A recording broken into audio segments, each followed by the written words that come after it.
नमस्कार दोस्तों, स्वागत है आप सभी का भावना साइकोलॉजी क्लासेस में। आज की जो हमारी क्लास होने वाली है वो है क्लास 11th चैप्टर 6, जिसका नाम है लर्निंग। फर्स्ट पार्ट हमारा पहले आया था, ये हमारा सेकंड पार्ट है। फर्स्ट पार्ट में हमने बात की थी क्लासिकल कंडीशनिंग के बारे में, उसके डेटरमिनेंट्स क्या क्या थे और उसके फीचर्स क्या क्या होते हैं और उसमें क्या क्या एक्सपेरिमेंट किया था, उसके बारे में हमने बात की थी। आज की जो हमारी क्लास है उसमें हम बात करेंगे ऑपरेंट कंडीशनिंग के बारे में, उसकी फीचर्स के बारे में और कौन कौन से फैक्टर हैं जो उसको अफेक्ट करते हैं और की लर्निंग प्रोसेसेस क्या क्या इंक्लूड होते हैं इसके अंदर। ठीक है, तो हम इसमें स्टार्ट करते हैं हमारे ऑपरेंट कंडीशनिंग के बारे में कि ऑपरेंट कंडीशनिंग होती क्या है। तो basically operant conditioning is a type of associative learning process through which the strength of a behaviour is modified by reinforcement और पनिशमेंट। इसका मतलब क्या है कि ये एक टाइप की एसोसिएटिव लर्निंग है, मतलब एक दूसरे से कनेक्ट एक लर्निंग का प्रोसेस है जिसमें किसी भी बिहेवियर को बढ़ाया या घटाया जा सकता है। कैसे बढ़ाया और घटाया जा सकता है? रीइंफोर्समेंट के थ्रू और पनिशमेंट के थ्रू। ये हम बाद में पढ़ेंगे आगे जाके इसमें कि रीइंफोर्समेंट क्या होता है और पनिशमेंट क्या होता है। कि किसी बिहेवियर को जैसे बढ़ाना है, जैसे कि आपने एक बच्चा है वो मतलब गाली में बात कर रहा है या गलत तरीके से बिहेव कर रहा है, डाइनिंग टेबल पे अच्छे से मतलब बात करते हुए खा रहा है, तो अगर हम उसको रीइंफोर्स करें, पॉजिटिवली रीइंफोर्स करें, मतलब उसको हम रिवॉर्ड दें कि आपको ना चॉकलेट मिलेगी, आप शांति से खाना खाओ या फिर अच्छी तरीके से डिसिप्लिन में बिहेव करो, तो वो बच्चा क्या करेगा? वो उस वक्त शांति से खाना खाएगा। तो ये होता है कि रीइंफोर्स करके उसके बिहेवियर को हमने चेंज कर दिया है। ठीक है, ऐसे ही हम पनिशमेंट भी के थ्रू भी कर सकते हैं कि हम उसको बोले कि आज आपको खाना नहीं मिलेगा अगर आप ढंग से मतलब बिहेव नहीं करोगे। तो ये हो गया कि हमने उसको पनिशमेंट कर दी एक तरह से। ठीक है, तो इसको हम क्या बोल सकते हैं कि ऑपरेंट कंडीशनिंग जो होती है एक एसोसिएटिव लर्निंग प्रोसेस है, जिसमें क्या होता है कि हम किसी भी बिहेवियर को बढ़ाए, अच्छे बिहेवियर को मतलब प्रोत्साहित किया जा सकता है या फिर अच्छे बिहेवियर के लिए हम उसको रीइंफोर्स कर सकते हैं या पनिशमेंट के थ्रू उसके बिहेवियर को चेंज कर सकते हैं। ठीक है, ऑपरेंट कंडीशनिंग को इंस्ट्रूमेंट कंडीशनिंग भी बोला गया है। क्यों बोला गया है? क्योंकि इसमें ऑपरेंट और इंस्ट्रूमेंट का यूज होता है। जैसे हमने स्किनर बॉक्स के बारे में बात की थी, तो स्किनर बॉक्स का यूज हो रहा है यहाँ पे, इंस्ट्रूमेंट का यूज हो रहा है, इसलिए इसको इंस्ट्रूमेंटल कंडीशनिंग बोला गया है। ये किसने दी थी? ये दी थी हमारे बीएफ स्किनर जी ने दी थी, और इनको फादर ऑफ ऑपरेंट कंडीशनिंग भी बोला गया है। बीएफ स्किनर जी की मैंने फोटोज यहाँ पे लगाई हुई है, देखिए आप, ये हमारे बीएफ स्किनर जी हैं, इनकी फोटो लगी हुई है यहाँ पे। ठीक है, तो जो वर्क किया था स्किनर ने वो कैसे मतलब कि ऑपरेटिंग कंडीशनिंग पे पहुंचे? जब उन्होंने क्लासिकल कंडीशनिंग को पढ़ा तो उनको लगा कि यार ह्यूमन का जो बिहेवियर है वो बहुत ही ज्यादा कॉम्प्लेक्स है। तो अगर हम क्लासिकल कंडीशनिंग के थ्रू उसके बिहेवियर को मतलब ह्यूमन के बिहेवियर को दर्शाते हैं तो कहीं ना कहीं कमी रह जाती है, क्योंकि ह्यूमन बिहेवियर है कॉम्प्लेक्स और क्लासिकल कंडीशनिंग बहुत ही सिंपल हमने मतलब कि बता दिया गया है उसमें। तो उन्होंने इसलिए जो हमारा क्या कहते हैं ऑपरेंट कंडीशनिंग को इजाद किया था, ऑपरेटिंग कंडीशनिंग को वो लाए थे, उस पर रिसर्च की थी, उसको मतलब कि हमारे सामने लेके आए, ताकि मतलब ह्यूमन के बिहेवियर को, कॉम्प्लेक्स बिहेवियर को इसके थ्रू अच्छे से समझा जा सके। तो उन्होंने बात की थी इसमें कि जो भी इंसान बिहेव करता है उसमें किस चीज का रोल होता है? उसमें रोल होता है कि उसके पीछे के कारण क्या है, कि किस कारण वो ऐसा बिहेव कर रहा है, कि उसको कैसे प्रोत्साहित किया गया या फिर पनिशमेंट के थ्रू उसको बिहेवियर को ऐसा बनाया गया है। ठीक है, नेक्स्ट हमारा आता है री या री भी हम बोल सकते हैं। जैसे कि मैंने बताया था कि री और पनिशमेंट के थ्रू हम किसी के बिहेवियर को चेंज करते हैं। तो responses from the environment that increase the probability of a behaviour being repeated, कि एक तरह का बिहेवियर बार बार रिपीट हो, उसकी प्रोबेबिलिटी बढ़ाने के लिए हम क्या करते हैं? री का यूज करते हैं। री बेसिकली होते क्या है? ये एक तरह के रिवॉर्ड्स हो सकते हैं जो पॉजिटिवली हो सकते हैं और नेगेटिव भी हो सकते हैं, मतलब कि जो जिसका हम बिहेवियर चेंज करना चाह रहे हैं उसको हम पॉजिटिवली कुछ दे रहे हैं, तो वो पॉजिटिव री हो गई कि हम उसको कुछ दे रहे हैं, कुछ एड ऑन किया है। नेगेटिव कब होगा? तब हम उससे कुछ लेंगे, दैट इज नेगेटिव। जैसे हमने उसका कोई टॉय छीन लिया या फिर टॉय को हमने बोल दिया कि आप अपने टॉय का यूज नहीं करोगे जब तक आप इस तरीके से बिहेव नहीं करते या जब तक आप अपना होमवर्क नहीं करते, वो हो गया नेगेटिवली इन्फोर्समेंट। ठीक है, नेगेटिव इन्फोर्समेंट। पॉजिटिव हो जाएगी कैसे? जब हमने उसको दे दिया कुछ करने के लिए, मतलब उसके बिहेवियर को बढ़ाने के लिए। नेक्स्ट इज पनिशर, पनिशर और punishment, responsive from the environment that decreases the likelihood of a behaviour being repeated. इसके अंदर क्या आ जाता है कि किसी के बिहेवियर को डिक्रीज करने के लिए, किसी एक टाइप पर्टिकुलर बिहेवियर को हम डिक्रीज करने के लिए हम पनिशमेंट दी जाती है कि उसका जो बिहेवियर है वैसा ना रहे, वो खत्म हो जाए उस तरह का बिहेवियर, इसलिए हम पनिशमेंट देते हैं। और रीइंफोर्स में हम क्या करते हैं, बिहेवियर को इंक्रीज करते हैं, चाहे वो पॉजिटिवली रीइंफोर्स हो चाहे वो नेगेटिवली हो। नेक्स्ट हमारा आता है कि स्किनर ने जो एक्सपेरिमेंट किया था वो क्या किया था। तो उन्होंने क्या किया था, स्किनर ने 1948 में स्टडी की थी ऑपरेंट कंडीशनिंग के बारे में, जिन्होंने जब उन्होंने एक एक्सपेरिमेंट कंडक्ट किया था यूजिंग एनिमल। ठीक है, उन्होंने क्या किया था, रेट का यूज किया था। रेट को उन्होंने एक स्किनर बॉक्स का नाम दिया गया, एक बॉक्स में रखा था जिसको उन्होंने स्किनर बॉक्स का नाम दिया था।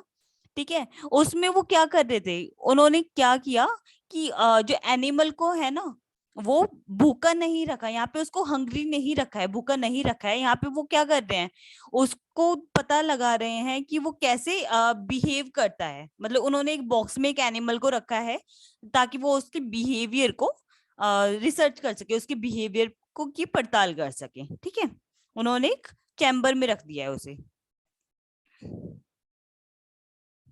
अब ये स्किनर जो ने एक्सपेरिमेंट किया था वो कैसा था, BF Skinner also concluded conducted an experiment that's explain negative reinforcement. यहाँ पे उन्होंने नेगेटिव रीइंफोर्समेंट का यूज किया था। उन्होंने रैट को एक चैम्बर में रखा और क्या किया था, उसको भूखा रखने की बजाय उस वहां पे उन्होंने करंट पास किया था। जैसे कि आप देख भी सकते हैं यहाँ पे इलेक्ट्रिक ग्रिड, इलेक्ट्रिफाइड ग्रिड दिखा गया है।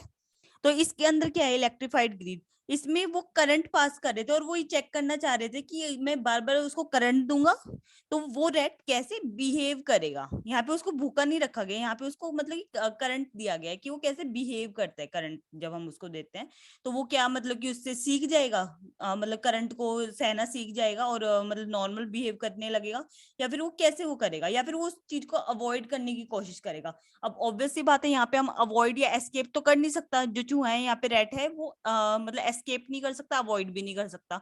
तो वो क्या सीखेगा, यहाँ से वो सीखेगा लर्निंग हेल्प हेल्पनेस, लर्न हेल्पलेसनेस। ठीक है, अब इसमें क्या होता है, लर्न हेल्पलेसनेस को हम बोलते हैं occur when an individually continuously faces a negative uncontrollable situation and stop trying to change their circumstances. मतलब कि जो इंडिविजुअल है या एनिमल है वो नेगेटिव चीजें मतलब फेस कर रहा है, जैसे कि यहाँ पे करंट है, इलेक्ट्रिक करंट है, और इस अनकंट्रोलेबल सिचुएशन को वो स्टॉप करने की मतलब कि उसको बंद करना चाहता है, स्टॉप करना चाहता है उस सर्कमस्टेंसेस को, वो नहीं कर पाता।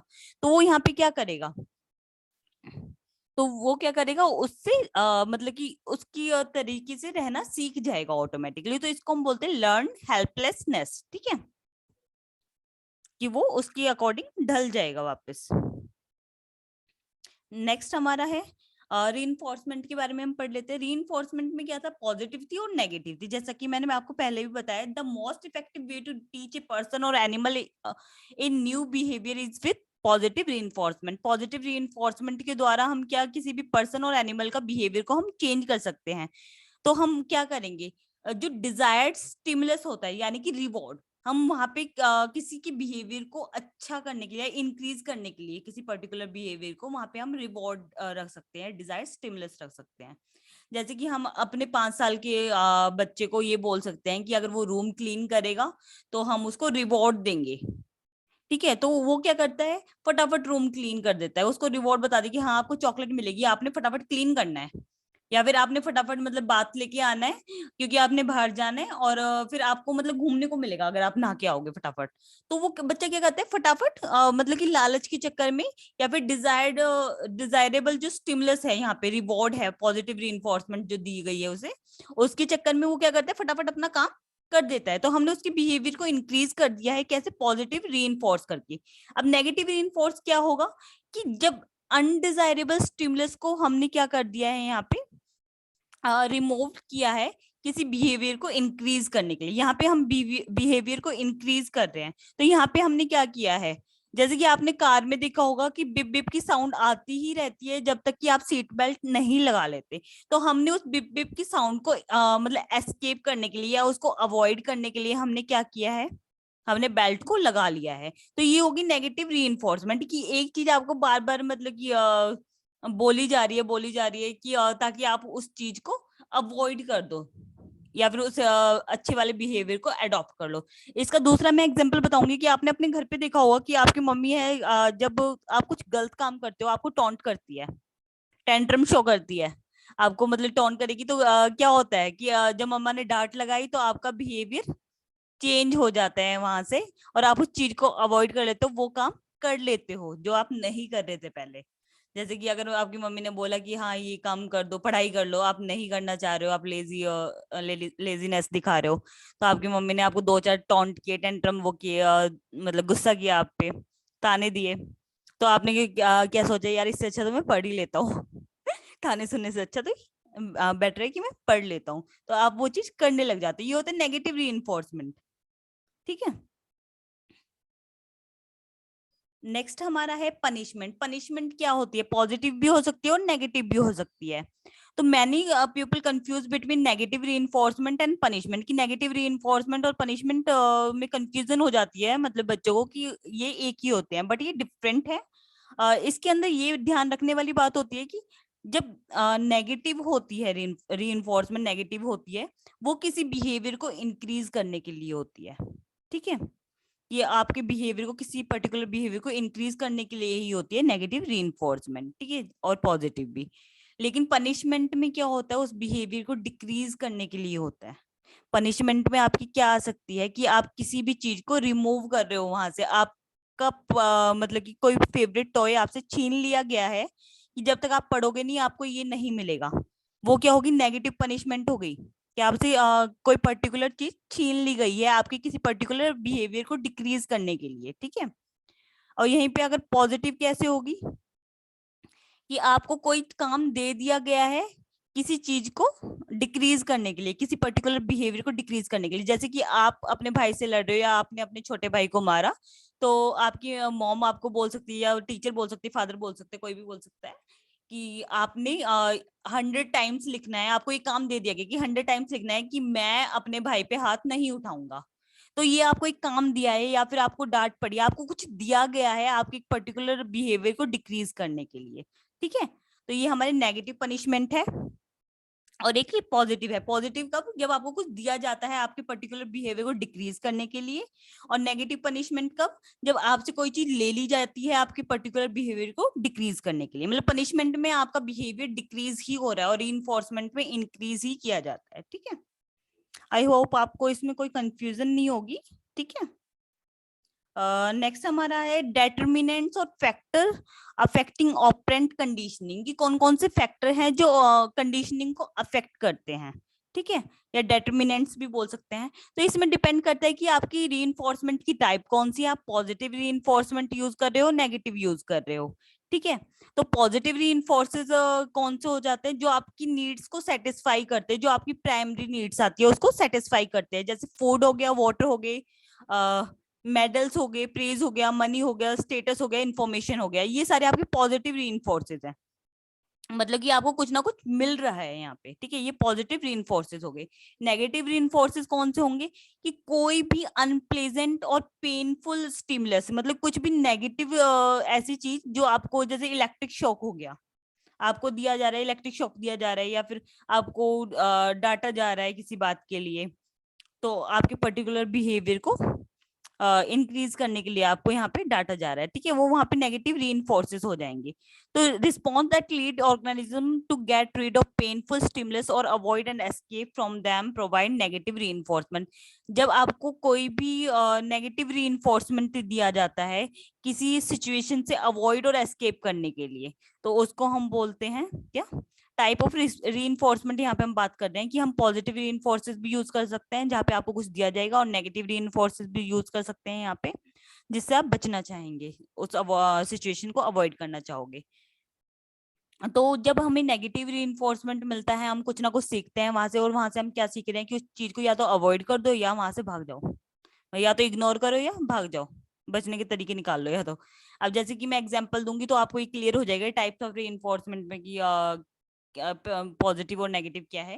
जैसे कोल्ड वेदर है तो उसमें हम उससे बचने के लिए, कोल्ड वेदर से बचने के लिए हम क्या करते हैं, या तो हम उसको अवॉइड करने के लिए, कोल्ड वेदर को अवॉइड करने के लिए हम विंटर में क्या पहन सकते हैं, वोलन पहन सकते हैं, वोलन क्लॉथ पहन सकते हैं ताकि हम गर्म रह सकें। ठीक है, तो हमने उस सिचुएशन को अवॉइड कर दिया, कोल्ड वेदर को हमने अवॉइड कर दिया कैसे, वोलन क्लॉथ पहन के। और एस्केप क्या हो गया कि या तो हम उस प्लेस को चेंज कर लें।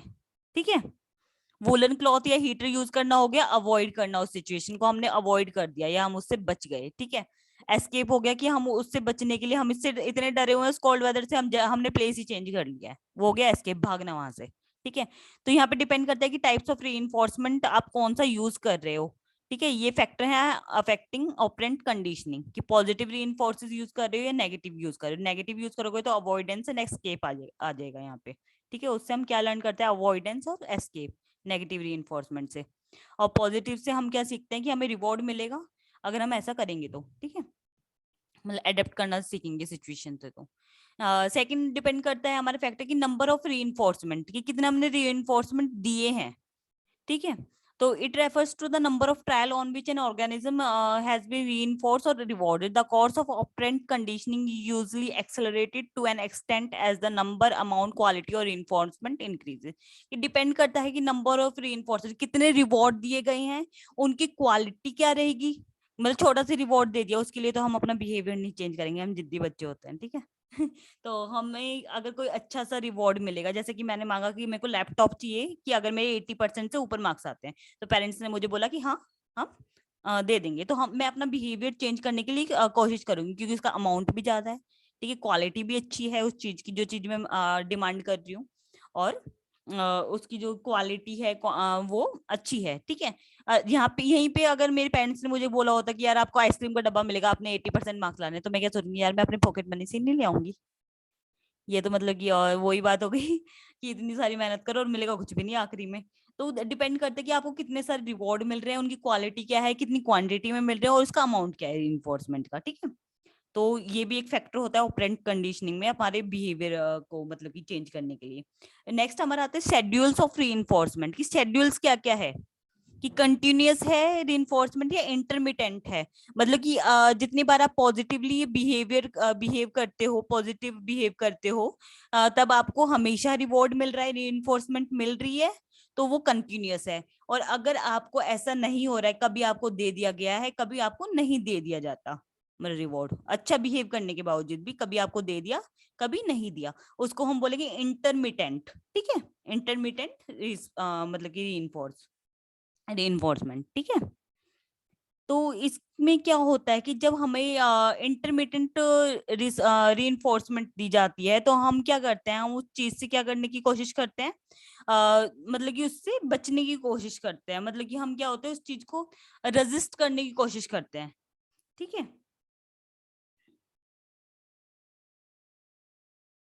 मतलब कि हम अपने बिहेवियर को जल्दी से चेंज करने के लिए रेडी नहीं होते, जब हमें कभी कभी रिवॉर्ड मिलता है। जब हमें हमेशा मिलेगा तो हम जल्दी से चेंज कर लेंगे। तो ये डिपेंड करता है शेड्यूल्स ऑफ रीइंफोर्समेंट क्या है, इंटरमिटेंट है या कंटिन्यूअस है। हमेशा मिलेगा रिवॉर्ड तो हमारा बिहेवियर अच्छा होगा। ठीक है, हम जल्दी से चेंज कर लेंगे अपने बिहेवियर को, या जल्दी से वो काम कर लेंगे जिस काम के लिए हमें बोला गया है। अगर हमेशा हमें रिवॉर्ड नहीं मिलेगा तो हम सोचेंगे यार कुछ मिलता तो है नहीं, फालतू में मतलब इतना सारा काम कर रहे हैं, या फालतू में बातें मानी जा रही है, इतना सारा मतलब काम हमसे कराया जा रहा है फ्री में ये सारी चीजें आती हैं। फिर नेक्स्ट है हमारा द इफेक्टिवनेस ऑफ रीइंफोर्समेंट, कि कितना इफेक्टिव है वो रीइंफोर्समेंट जो हमें दिया गया है। मतलब कि इसमें डिपेंड करता है हमारा कि delay in the occurrence of reinforcement, कि एक तो हमें बड़ा रिवॉर्ड मिले बाद में मिले, ठीक है, डिले करके मिले। ठीक है, और एक हमें मिले छोटा सा रिवॉर्ड लेकिन इमीडिएटली मिले। तो हमने ये स्टडी में पाया है हमारी कि जब हमें तुरंत काम के तुरंत बाद कोई रीइंफोर्समेंट मिलता है, रिवॉर्ड मिलता है, तो हम उससे ज्यादा खुश होते हैं, बजाय कि 4 महीने बाद हमें किसी चीज का मतलब रिवॉर्ड दे रहे हो आप। उसमें तो हमें मम्मी पापा को याद भी दिलाना पड़ता है 6 बार कि पापा आपने प्रॉमिस किया था, पापा आपने प्रॉमिस किया था। उसमें फिर पापा भूल भी जाते हैं कि यार कब किया था, मुझे तो याद नहीं आ रहा है ना। तो इसलिए मतलब कि छोटी रिवॉर्ड ज्यादा अच्छा है, जो इमिडिएटली मिल जाता है, बजाय कि जो लेट मिल रहा है उससे। ठीक है, तो कौन सा ज्यादा प्रभावित करेगा यहाँ पे, जो छोटा और इमीडिएटली जो मिलेगा, चाहे वो छोटा हो चाहे बड़ा हो, इमीडिएटली जो रिवॉर्ड मिलता है, स्मॉल रिवॉर्ड हो बेशक से, वो जल्दी इफेक्ट करता है मतलब कि ऑपरेंट कंडीशनिंग को बजाय, या फिर हमारे बिहेवियर को बजाय कि जो लंबा मिलता है। नेक्स्ट हमारा आता है की लर्निंग प्रोसेसेस क्या क्या होंगे इसमें, ठीक है। तो की लर्निंग प्रोसेसेस में हमारे यहाँ इसमें reinforcement, extinction, generalisation, discrimination and spontaneous recovery. तो कौन कौन से प्रोसेस से होके हम गुजरते हैं जब हम किसी टाइप का बिहेवियर हमारा होता है, पर्टिकुलर बिहेवियर या फिर पर्टिकुलर कंडीशनिंग जो होती है, उसमें हम किन किन प्रोसेस से होके गुजरते हैं, वही चीजें इसमें भी। रीइंफोर्समेंट मैं आपको इसमें बता चुकी हूँ। बाकी इसमें है कि रीइंफोर्समेंट जो होती है वो प्राइमरी और सेकेंडरी होती है। प्राइमरी होती है जो हमारी नीड से जुड़ी होती है, मतलब जो हमारी इमीडिएट नीड्स होती हैं, जैसे हमने मैस्लो की हायरार्की थ्योरी में भी पढ़ी है कि जैसे कि शेल्टर की नीड हो गई, हम भूखे हैं या पानी चाहिए हमें, वो हमारी प्राइमरी नीड होती है, ठीक है। उसको हम बोलते हैं प्राइमरी रीइंफोर्सर या रीइंफोर्सर, ठीक है। इसको हम बोलेंगे प्राइमरी रीइंफोर्सर। और सेकेंडरी रीइंफोर्सर हमारे हो गई कि जब हमारी ये वाली जो नीड पूरी हो जाती है ना फूड और शेल्टर की, उसके बाद जो आती हैं वो हमारी सारी सेकेंडरी में आते हैं, जैसे कि पैसा हो गया, स्टेटस हो गया, मार्क्स अच्छे हो गए, या फिर हमें हमारी तारीफ हो, हमें फेम मिले, ये सारी हमारी सेकेंडरी रीइंफोर्सेस हैं, ठीक है। मतलब फर्स्ट तो हमें खाना चाहिए ना, मतलब खाना नहीं मिलेगा तो मर जाएंगे, फिर पैसे का, ग्रेड का, फेमस होने का क्या करेंगे। तो सेकंड हमारा है जो प्रोसेस है वो है एक्सटिंक्शन। एक्सटिंक्शन के अंदर क्या होता है, extinction means disappearance of a learn response due to removal of reinforcement from the situation in which the response used to occur. मतलब कि जो हम रिवॉर्ड दे रहे थे, जो रीइंफोर्स हम दे रहे थे, तो उसमें क्या होता है कि हमने उस रीइंफोर्स को उस सिचुएशन से निकाल लिया है, फिर हम देख रहे हैं कि जो रिस्पॉन्स आ रहा था, पर्टिकुलर रिस्पॉन्स आ रहा था, जो बिहेवियर चेंज हो रहा था, उसमें कोई परिवर्तन आता है या नहीं आता। मतलब अभी हमने क्या, जो हम रिवॉर्ड दे रहे थे वो हमने वापस ले लिया। तो इसके अंदर क्या होता है, यहाँ पे हम रेजिस्टेंस टू एक्सटिंक्शन होता है कि एक्सटिंक्शन तुरंत नहीं हो जाता यहाँ पे। अब धीरे धीरे देखो मैं आपको प्रोसेस समझाऊंगी इसके अंदर क्या है, ध्यान से समझना है यहाँ पे कि होता क्या है कि जब हम किसी पर्टिकुलर चीज को निकाल लिया जाता है तो हमसे हम क्या करते हैं, उस पर्टिकुलर जो हमने कंडीशनिंग हमारी हुई थी पर्टिकुलर चीज, मतलब कि हम करते रहते हैं, लेकिन एक टाइम के बाद क्या होता है, वो पर्टिकुलर बिहेवियर हमारा कम हो जाता है और फिर थोड़ी टाइम बाद वो स्टॉप हो जाता है, उसको हम बोलेंगे एक्सटिंक्शन। अब मैं ये आपको एग्जांपल के थ्रू समझाती हूँ, जैसे कि मैंने आपको क्लासिकल कंडीशनिंग का जो एग्जांपल दिया था, एक्सपेरिमेंट था, उसमें जो डॉग था उसको बेल बजा के खाना दिया जाता था, ठीक है। तो वो उसकी कंडीशनिंग हो गई थी। अब वहां से हमने क्या करना है, खाने को निकाल लेना है। जो स्टिमुलस है हमारा, रीइंफोर्समेंट है, वो खाना था, वहां पे रिवॉर्ड क्या था, खाना था। हमने खाने को वहां से निकाल लिया, उसके बाद हम उसको बैल बजा रहे हैं, वो देख रहा है, एक बार देखेगा यार मेरे को खाना नहीं मिल रहा, दूसरी बार बैल बजाई अगले दिन, वो फिर वेट करेगा यार मेरे को खाना मिलेगा, खाना मिलेगा, खाना नहीं मिल रहा, ठीक है। तीसरे दिन वो वेट करेगा, चौथे दिन वेट करेगा, फिर पांचवें दिन क्या होगा, वो मतलब भूल जाएगा उस चीज को, उस चीज को एक्सपेक्ट करना खत्म कर देगा, सोचना बंद कर देगा कि अब तो नहीं मिलेगा मुझे, मतलब मेरे को बैल से खाना नहीं मिल रहा, जब बैल बज रही है तब मुझे खाना नहीं मिल रहा है, ठीक है। तो यही चीज इसके अंदर है, बस थोड़ा सा चेंज है। इसमें क्या हो रहा है कि जब रिवॉर्ड आपको देना बंद कर दिया जाता है, आपको एक पर्टिकुलर काम करने के लिए बोला है कि आपको अपने घर की सफाई करनी है, अपने कमरे की सफाई करनी है, आपको चॉकलेट मिलेगी। जब आपको चॉकलेट वहां से मतलब कि निकाल ली गई है, आपको नहीं दी गई है, जब तक मिल रही थी ठीक था, आप अच्छे से काम कर रहे थे, अब आपको चॉकलेट देना बंद कर दिया गया है, फिर भी आप 2-4 दिन 5 दिन तक काम करोगे, और जब चॉकलेट मिलनी बंद हो जाएगी तो आप एक दो बार तो एक्सपेक्ट करोगे 4-5 दिन तक कि हाँ मिलेगी मिलेगी मिलेगी, आप उस लालच में काम कर रहे हो, लेकिन अल्टीमेटली आप काम करना बंद कर दोगे जब आपको वहां से रिवॉर्ड निकाल दिया गया है, ठीक है। इसको हम बोलते हैं एक्सटिंक्शन, ठीक है। होपफुली आपको समझ में आया होगा इसमें। नेक्स्ट हमारा होता है जनरलाइजेशन एंड डिस्क्रिमिनेशन। जनरलाइजेशन क्या होता है, जब हम किसी सिमिलर चीज को किसी दूसरी सिमिलर चीज से कनेक्ट करके देखते हैं या उससे कुछ लर्न करते हैं, उसको हम बोलते हैं जनरलाइजेशन, ठीक है। और जो डिस्क्रिमिनेशन होता है कि किसी चीज को दूसरी चीज से हटके सोचना, ठीक है, इसको होता है डिस्क्रिमिनेशन, ठीक है। अब मैं इसको आपको एग्जाम्पल के थ्रू समझाऊंगी कि जैसे कि आपकी मॉम है, आपको जैसे गाजर का हलवा बनाया है आपके घर में, ठीक है, पर्टिकुलर जार है उसमें वो डाल दिया जाता है, पर्टिकुलर बाउल है उसमें वो डाल दिया जाता है, आप जाते हो, आपने वो गाजर का हलवा मतलब खाया वहां से, निकल गए, ठीक है। उसके बाद आप एक दिन आपकी मम्मी घर पे है नहीं, फिर आपको मतलब कि दोबारा ये होता है कि यार मेरे को गाजर का हलवा खाना है, क्रेविंग हो रही है गाजर का हलवा खाने की। आप जा रहे हो, आपको उस पर्टिकुलर बॉक्स में मिला नहीं, पर्टिकुलर बाउल में नहीं मिलता, फिर आप इधर उधर खोजते हो, ठीक है, लेकिन आप अल्टीमेटली ढूंढ ही लोगे। इसको हम बोलते हैं लर्न ऑपरेंट, कि आपने वो चीज करना सीख लिया है, कि आपको ये पता चल गया कि ये मेरे को री क्या है यहाँ पे गाजर का हलवा है, कि री आपको ऑटोमेटिकली कि आपको ये यहाँ पे फूड मिलेगा, ये वाला मिलेगा, आपका फेवरेट है, तो आपने वो ढूंढ लिया। इसको हम बोलते हैं जनरलाइजेशन, कि आपके बॉक्सेस बेशक से चेंज हो जाए, ये पर्टिकुलर चीज को हम दूसरे से कनेक्ट करके देख रहे हैं कि यार इसमें नहीं है तो दूसरे में होगा, मतलब सिमिलर दिखने वाली चीजों में होगा, ठीक है। इसको हम लर्न ऑपरेंट बोलते हैं। अब इसके अंदर क्या होता है कि बेसिक से ये डिफरेंट साइज के हों, किचन में जो जार होते हैं वो डिफरेंट साइज के होते हैं, डिफरेंट लोकेशन पे होते हैं, लेकिन हम उसको ढूंढ लेते हैं। इसको हम बोलेंगे लर्न ऑपरेंट। वही हमारा क्या होता है, अब मैं डिस्क्रिमिनेशन का एग्जांपल आपको दूंगी, कि एक बच्चा है, suppose the child condition to be afraid of a person with a long moustache and wearing black cloth. एक बच्चा है जो कि मतलब कि डरता है, उसको डराया जा रहा है किससे, कि ब्लैक कपड़ों में एक आदमी है जिसकी मतलब मुस्टैच है, बड़ी बड़ी मतलब की मूछें हैं जिसकी, उससे वो बच्चा डरता है।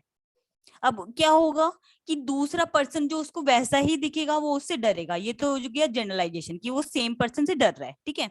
अब वही पर्सन अगर क्लीन शेव होके आ जाता है और कपड़े चेंज करके ग्रे कलर के पहन लिए या व्हाइट कलर के पहन लिए, तो उससे आप डरोगे नहीं, वो बच्चा पर्टिकुलर उस बंदे से नहीं डरेगा उस वक्त। क्यों?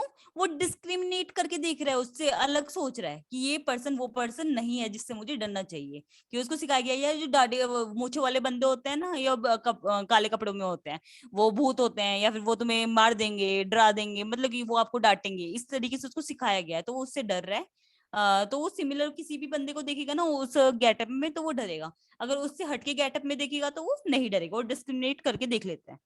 नेक्स्ट हमारा होता है स्पॉन्टेनियस रिकवरी। स्पॉन्टेनियस रिकवरी के अंदर क्या आता है हमारा, इस स्पॉन्टेनियस रिकवरी के अंदर होता है कि एक लर्न प्रोसेस को कैसे निकाला जाए। ये एक जो लर्न रिस्पॉन्स आ रहा था, पर्टिकुलर रिस्पॉन्स आ रहा था, वो कैसे खत्म हो रहा है। तो इसमें सेम वही है कि जैसे कि मैंने अभी एक डॉग का एग्जांपल दिया था, जैसे कि क्लासिकल कंडीशनिंग में हम करते हैं, तो उसमें मैंने एक आपको डॉग का एग्जांपल अभी दिया कि बैल बजाने पे खाना नहीं आ रहा है अब, तो वो क्या करेगा, 4-5 दिन तक तो वो पर्टिकुलर बैल का वेट करेगा, एक्सपेक्ट करेगा खाने का, लेकिन 4-5 दिन बाद जो उसका बिहेवियर है वो चेंज हो जाएगा, वो उसको भूल जाएगा कि खाना नहीं आ रहा बैल बजाने से, तो उस चीज को भूल जाएगा। जो उसका कंडीशनल स्टिमुलस था वो अनकंडीशन हो गया है। लेकिन अगर दोबारा बैल बजाने से उसको 2 दिन फिर खाना दे दिया आपने, तो उसका फिर से वो जो रिकवरी हो जाएगी उसकी, जो उसने रिस्पॉन्स पहले लर्न किया था उसकी दोबारा रिकवरी बहुत जल्दी हो जाएगी, ठीक है। ये चीज के अंदर होती है कि बीच में आपने मतलब कि रिमूव कर लिया, जो रीइंफोर्समेंट है, जो स्टिमुलस है, लर्न स्टिमुलस है, उसको निकाल लिया, तो आप 4-5 दिन एक्सपेक्ट करोगे, लेकिन उसके बाद आपका खत्म हो जाएगी वो चीज। लेकिन कुछ टाइम बाद अगर आपको दोबारा से वही चीज करके दिखाई गई तो आप तुरंत सीख लोगे उसको। इसको बोलते हैं स्पॉन्टेनियस रिकवरी, की बहुत जल्दी तुरंत अचानक से स्पॉन्टेनियसली, मतलब अचानक से सडनली रिकवरी हो गई है उसकी, आपकी कंडीशन रिस्पॉन्स की, ठीक है। लर्न हेल्पलेसनेस मैंने आपको बता दिया पहले ही, कि एक पर्टिकुलर चीज से हम मतलब कि क्या कर देते हैं, अडेप्ट कर लेते हैं उस एनवायरनमेंट में, जो हमें बार बार मिलता रहता है। जब हमें लगता है कि यहाँ से एस्केप या अवॉइड करने का कोई तरीका नहीं है, तो हम उसमें रहना सीख लेते हैं। जैसे इसमें एक एग्जांपल और भी है, स्मोकर में repeatedly try and fail to quit, मतलब कि स्मोकर है, वो चाहता है कि मैं मतलब कि क्विट करूं, मतलब स्मोकिंग को क्विट कर सकूं, लेकिन वो नहीं कर पाता, वो ट्राई करता है लेकिन वो फेल हो जाता है, तो वो क्या होती है, हेल्पलेस फील करता है। इसको ही हम बोलते हैं लर्न हेल्पलेसनेस, ट्राई कर रहा है बट नहीं कर पा रहा, ठीक है। तो आज हम की हमारी क्लास में इतना ही होगा, बाकी हम नेक्स्ट क्लास करेंगे उसमें पढ़ेंगे हम, ठीक है। तो अगर आपको मेरी वीडियो पसंद आएगी तो प्लीज सब्सक्राइब करना, और जो आपके फ्रेंड्स हैं उनके साथ भी प्लीज इसको शेयर करना। Thank you.